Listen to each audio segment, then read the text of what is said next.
Okay, so as Taylor was telling you, I am Jill Jones, General Manager of Central Davis Sewer, and Manjot Masson is with me. We're going to share this presentation. Hopefully it'll be a little less boring that way. We're going to give you an overview of our district, a little background, some of our concerns with high density that we've got going on, and one of our favorite subjects, West Davis Corridor. We serve the cities of Kaysville, Farmington, and Fruit Heights.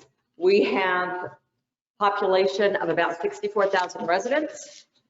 We have a designed capacity of 9.9 million gallons a day. We treat on an average of 5.5 to 6.5 million gallons a day. We have over 6,000 manholes that we inspect yearly, and we have 265 miles of sewer line. So this is the geographic outline of our boundaries. We go to Mont Lane in Centerville on the south, and just a little bit north of 200 North in Kaysville, if you know where that is. We also maintain and operate 17 pump stations, because in our industry, gravity works really well. But if gravity doesn't work, then you pump it. This 17 pump stations, every pump station is inspected once a week. Two of my operators. It's very time intensive. Most of our call outs are with our pump stations. This is an outline of my plant. So our plant is a little unique in that we have two treatment trains. On the, I'll get my left and right here though. We have a common headworks that all the flow goes into, and that's at the top of the screen. On the left-hand side, you see those great big round circular items. This is the original part of the plant. 40% of our flow goes to the left side. It's called a trickling filter. It's got clarifiers, trickling filter, final clarification, and then we disinfect with a sodium hypochlorite mixture, just kind of like chlorine. The solids from this side of our plant, on this left side, is we put it in a digester, and then we land apply our solids from this. 60% of our flow goes to the right side. That's a newer, still old process. It's oxidation ditch, which is an activated sludge product or process, sorry. It then goes to clarification, we disinfect, and then it combines at the bottom rectangular part. Then the flow combines again. It then discharges out to the Farmington Bay area of the Great Salt Lake. The solids off of this side of our plant, we compost in the summertime. In the wintertime, we take it to the Wasatch Regional Landfill because of the odor concerns that our neighbors have during the inversion time frame in the winter. Because we like our neighbors and we like them to like us. This is just a block diagram showing our flow. So every wastewater plant in the state of Utah is issued a UPDES permit. That stands for the Utah Pollution Discharge Elimination System permit. So every permit is structured so that whatever water body that you are discharging into, it ensures that that water body is not impaired. So my discharge permit is going to be different than Rich's or Kevin's, anybody else in the state of Utah. So we at Central Davis Sewer District belong to an organization called the National Association of Clean Water Agencies. We have been awarded for over 21 years platinum certification for no violations in our discharge. We also are a partner with National Biosolids Partnership. Since about 2010, 2011, we have been issued platinum level awards for our biosolids program that we have. We have a third-party auditor come in every year and do an audit of our environmental management system, and that is similar to an ISO 14001 audit, which we're getting geared up and we're going to do that next week. So we're super excited about that. Maybe not quite. So let's go back in time a little bit. So in 1993, this is what we looked like.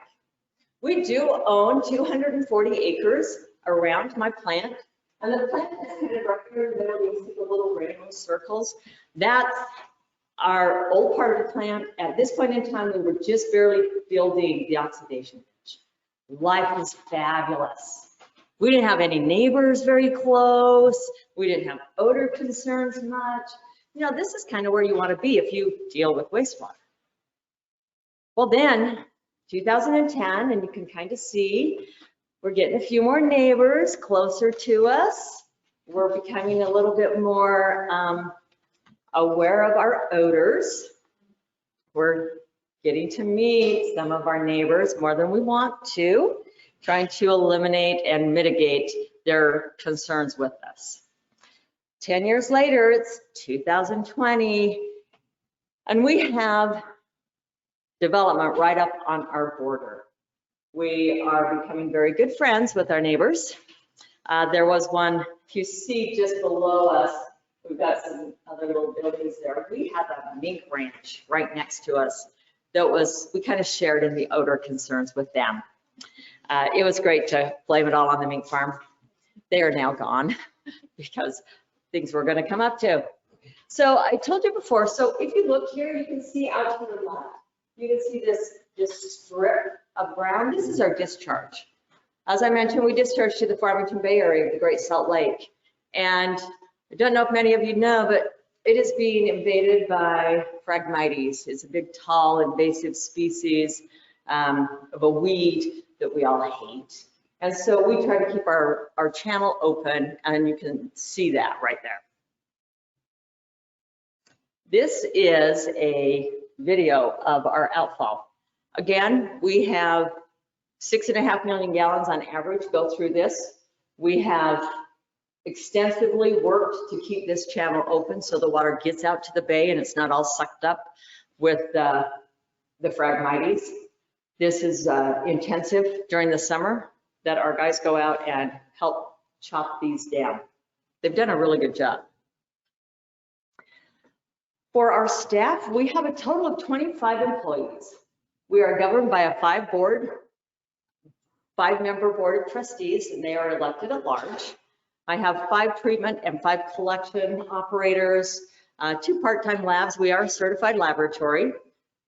We have 3 engineers, and that includes myself, 2 part-time accountants, clerks. We have a fleet manager, groundskeeper, and we currently have 1 intern, a young lady that is going to school that's helping us out. This is my board.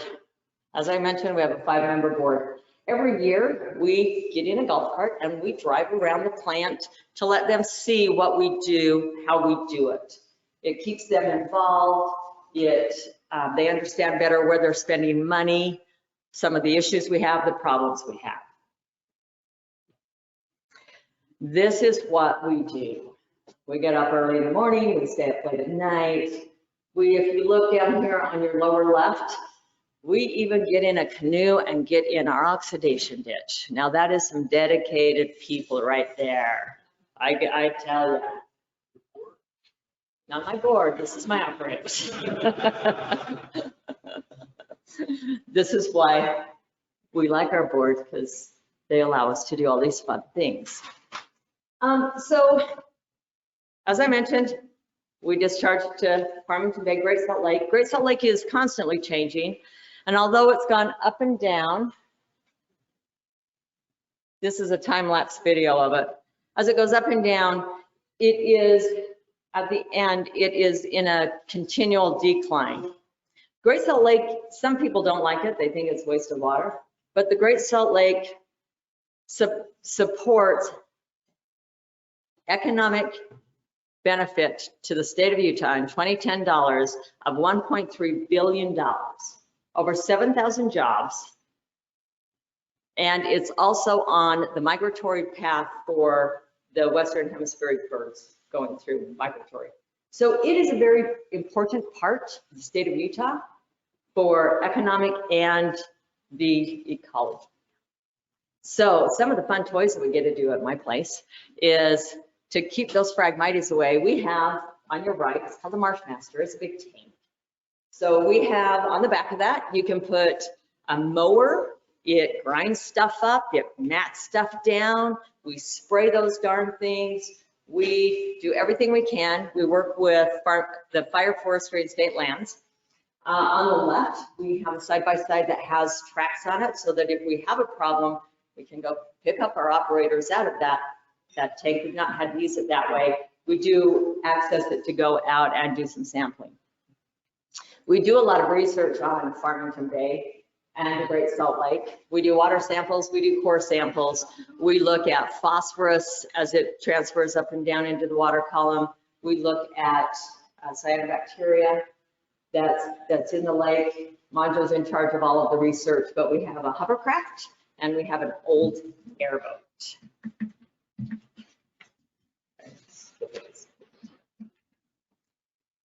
Okay, you've seen what we do. Now we're going to talk about some of the challenges that we are facing.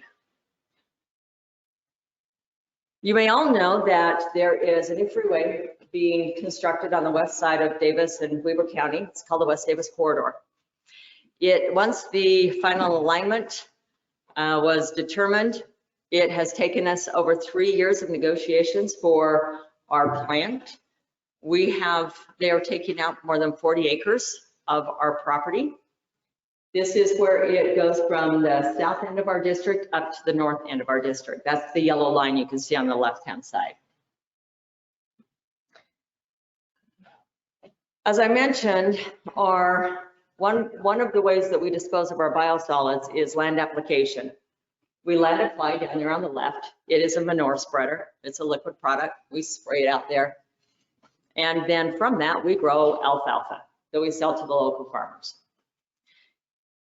The picture on the right shows where the West Davis Corridor alignment will go within our district, within our property. The 40 acres they are taking out. And because we're having this nice new freeway come in, the city of Kaysville also wants to have a connector road, and they will take out property on our east side. So we are going to be in a bubble of roads now. Remember back to 1993, how wonderful it looked without anybody there? Well, in another 3 to 5 years, we're going to be living in a bubble in that.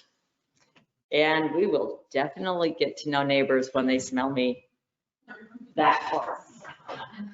Because I don't know if you can tell, but my compost bed is going to be right next to that freeway. So if you're traveling that freeway and you smell me, you can wave. We'll wave back. Oh. So this video gives you a little bit of an idea of the scope of work of the West Davis Corridor. This is the south part of the district. They are moving some of the frontage roads, and a lot of roads have utilities in them, sewer being one of those. They've had to relocate some of my lines in this frontage road. That's the green pipe you can see there. They've also moved a heck of a lot of dirt. They've taken out a few homes. They've had to reroute where they are delivering this dirt. This will be a flyover and land on that pile of dirt there. Large amounts of trucks going up and down our roads that impact our citizens, impact the roads. One of our operators, with all of the stuff going on, we got a drone so we can see what they're doing.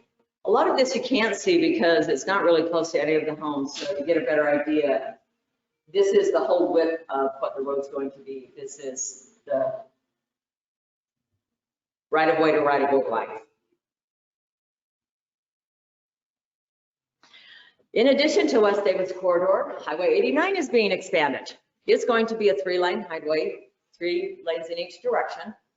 It's going to be a freeway. Freeways don't like to have manholes lids in a freeway.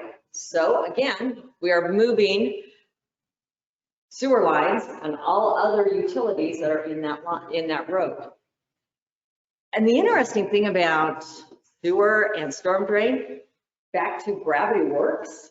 So it's a lot of challenges going on with Highway 89. And when they have to relocate these lines because they have to make sure that the gravity does work. So the impacts that we are facing with these road projects is we have to have daily inspections. We're a small plant, we're a small staff. We do not have staff to go out and do daily inspections. So UDOT has said that they will reimburse us for these inspections because we hire outside help. But that's still, if you've ever dealt with UDOT or a higher governmental agency than a little district, there's a lot of paperwork involved. There's a lot of I's being dotted, and a lot of T's being crossed, and a lot of papers coming back and saying we didn't do it right the first time. So there's time involved with that. We review all the plans because there again, they have to move my lines. We review TV logs. Once a new line is put into, is built, then we have them TV it and make sure they've done it correctly. We have a legal review, we have attorney's fees, and we even get the opportunity to talk to our residents when they forget to hook their sewer back up and they've got sewer in their basement. That was a joyful conversation to have. Now we're flipping.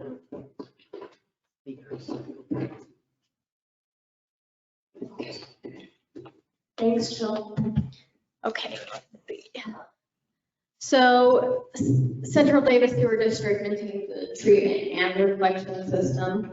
We, like Jill said, we take the systems from Farmington, Kaysville, and Fruit Heights. The challenges we face is planning for what the future holds.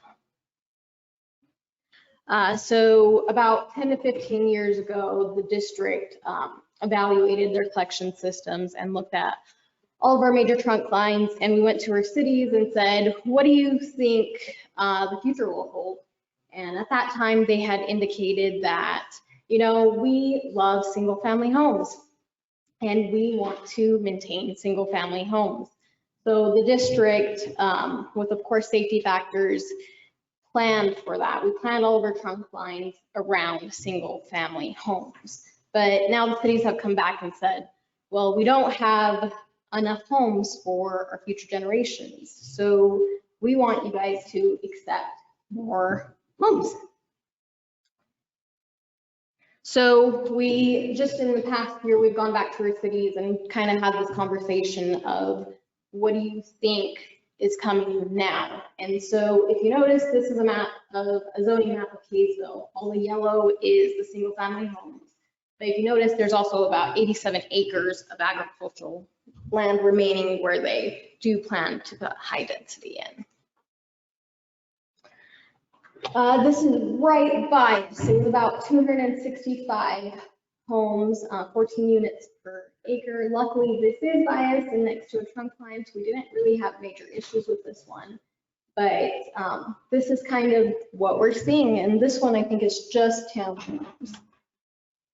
This one was another property to the north of us, and they had requested 60 lots, and they originally said they're only about 3 units per acre, but also we want to do commercial, and we want to take that density and apply it to the residential homes.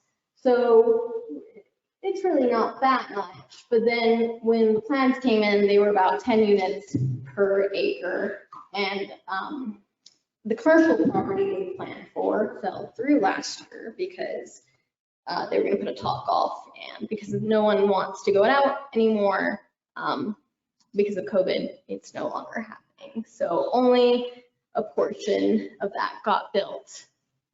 So they'll probably be coming back for more homes.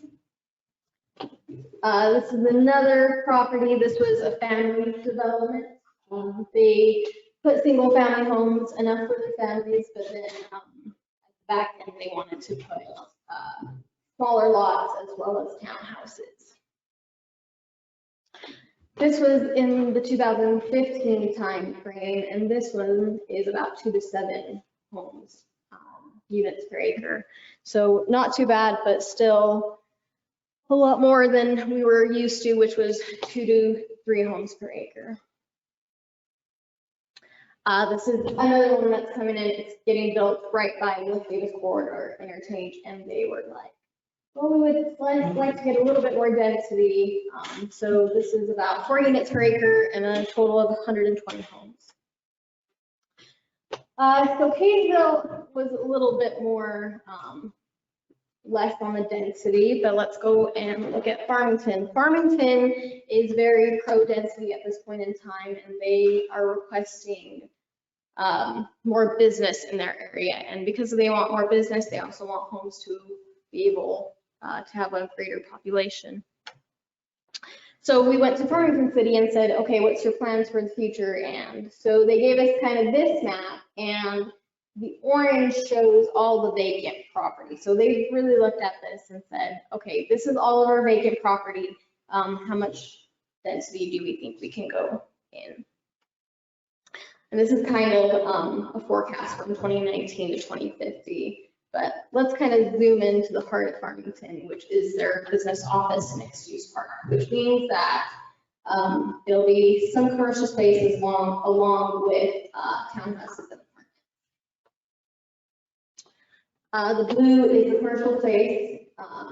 The yellow, orange, brown is all their high density areas, and then they also have So currently we have in this area about 465 units. Most majority of that is apartments that just went in prior to 2019. But in 2050, they plan to have 4,606 units, almost doubling their population just in this small area. Taking a closer look, this is 20 acres, 542 units, and mind you, this is just in 2 years that we've seen. So 542 units, 26 to 27 acres, units per acre. This is the plans that were submitted for that.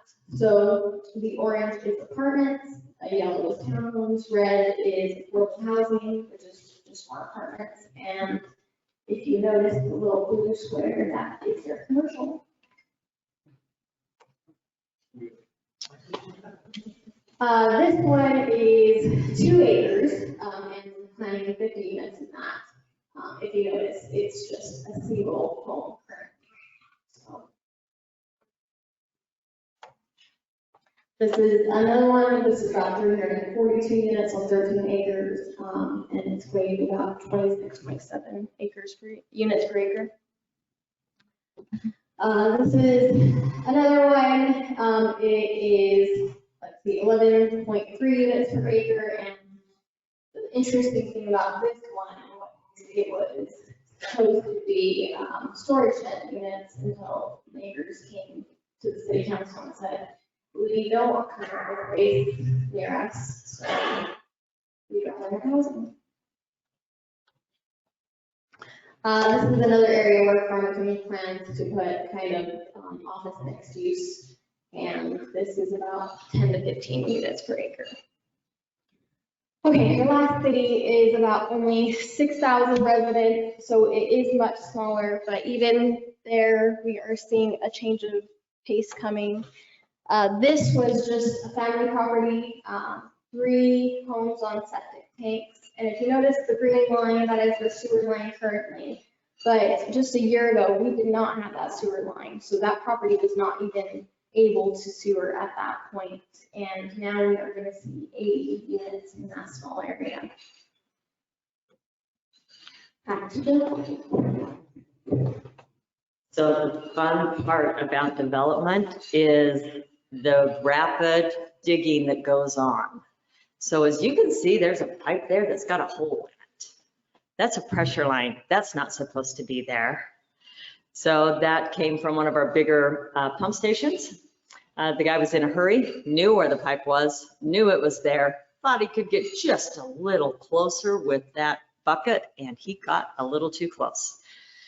On the left, one of the other things that happens when you got a lot more people is they flush those nasty, supposedly flushable wet wipes. Please do not ever tell me you're flushing wet wipes, because this is what happens. They plug the pipes, they plug pumps. This took us over 10 hours to pull all the wipes out of the pipe and the pumps at a cost of just under $10,000. So when we get all these new housing developments in, we're not super excited, and we hope they don't flush wipes. As was mentioned before, there is the accessory dwelling units, the ADUs, that makes it somewhat challenging to plan around. Cities understand that, districts understand that. It is a niche needed. It fulfills some, it helps with your kids, your parents, whatever. It makes it a little more difficult to plan. How do you plan for sewer, water, all the other infrastructure you need for that? So one of the things that we do at Central Davis is we have a public relations and an outreach program. And you can see we got some swag up here on the table. So if you want any, come up and get it. We want to make sure that people understand what they can and cannot do for a sewer. One of the things we do is we have compost. As I mentioned before, this compost we sell for $10 a pickup truck. It is a nutrient-rich soil amendment, and our citizens love it because they're, again, $10 on a pickup truck. That's a lot better than Home Depot. The other thing that we do is, if you've heard of the east winds up in Davis County, that's a real thing. Trees come tumbling down. And when we have catastrophic wind events, we allow the citizens to bring in their wood waste, their trees. You can see it surrounding. We get pallets that we put into our composting, but the trees kind of overpower. We will grind up the trees and give that away to the citizens if they want it back, free of charge.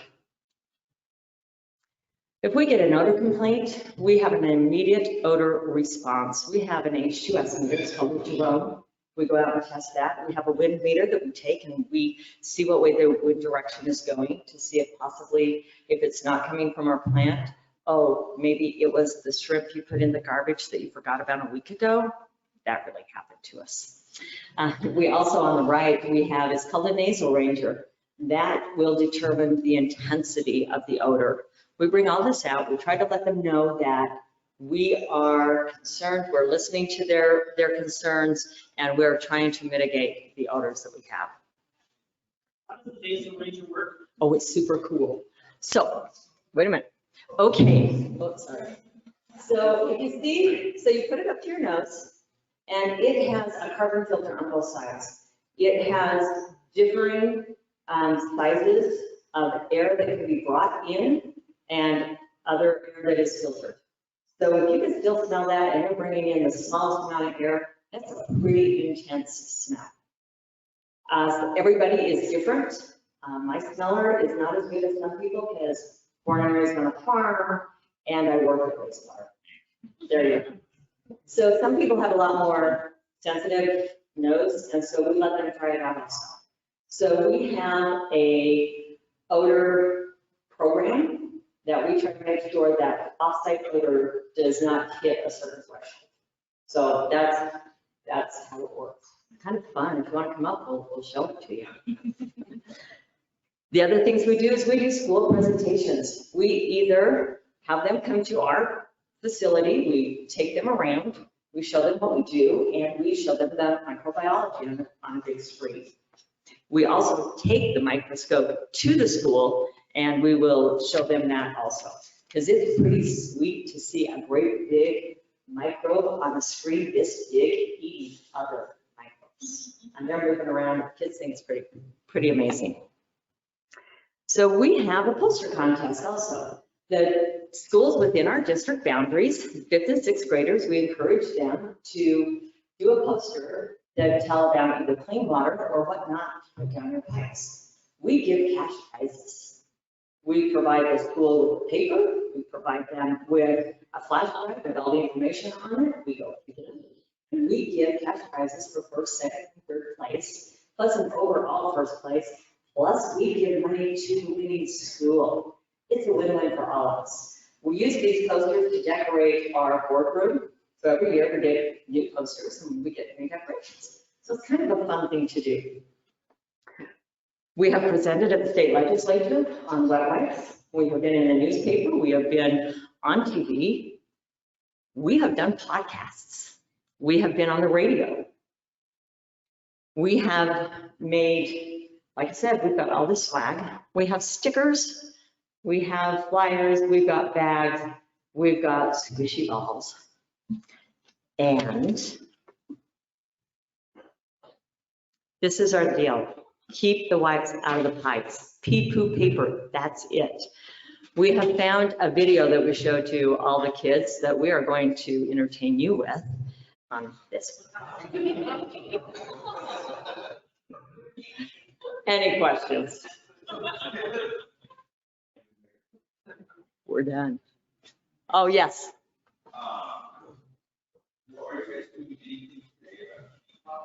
And then if yes or no, generally be on for, who do you think the regulatory guide on that? So we have done testing in our plant, in our liquid and the solid stream, and we don't see much. Sometimes we don't see any. Most of that comes from industry. We are very lucky in that we have a bedroom community. We have very little industry, basically none at all. So we do not have that. Yes, it's become a very nationwide hot topic. The biggest thing right now with the pre-treatment community is wanting to stop it before it ever gets to us. So it will be an industrial problem. If you produce it, you take care of it. Don't send it down to us. That's kind of the way the nation is going. Some of the articles that I've been reading. You're welcome. Yes. You received claims from homeowners for sewer backups, the heavy rain last month. How do you handle the different community? Do you have We have what we call good neighbor policy and no fault good neighbor policy. What we do is we investigate if it's just a backup in your lateral. Oh, sorry, but it's just you. But if there is an issue, like we have done flooding, we've had some storm issues. The gentleman that we put up, we immediately go and look at it. We inspect the line, we go to their house, we look at it, we pay for cleanup. We call Utah disaster cleanup. We will replace their flooring. We help them move stuff out if they need to. We try to make it, it's not their fault.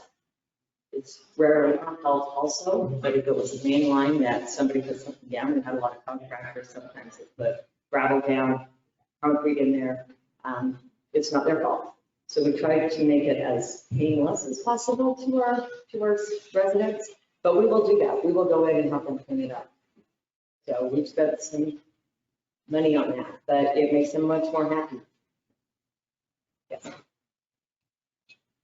Sweet. Thank you so much. Oh, yes. With the digital development that you were showing, Mm-hmm. what are your plans for managing that volume? We have just redone our impact fee analysis, and we think it's pretty good. And we discounted it after we got it figured out. But we are, now we're upgrading our major trunk lines again. Some of those trunk lines have changed. We're putting in new ones. With some of the new roads going in, it's a perfect opportunity to put in new lines before the road goes in, so it minimizes the disruption. So that's what we're doing right now. We're trying to get our crystal ball out and decide which ones are going to go in first. So, but that's how we've increased our impact fee so that we can pay for this, and we will incrementally start increasing our capacity in our collection system. Right now, our treatment plant hydraulically is good for the next 30 years. Yes? I was gonna say, so as you continue to expand and everyone's building around you, you can't really expand your plant size, right? You can't put in even more drainage ditches and all that stuff. We will still have almost 200 acres, just under 200 acres. So we do have the land available for treatment. The biggest problem that we have is our biosolids.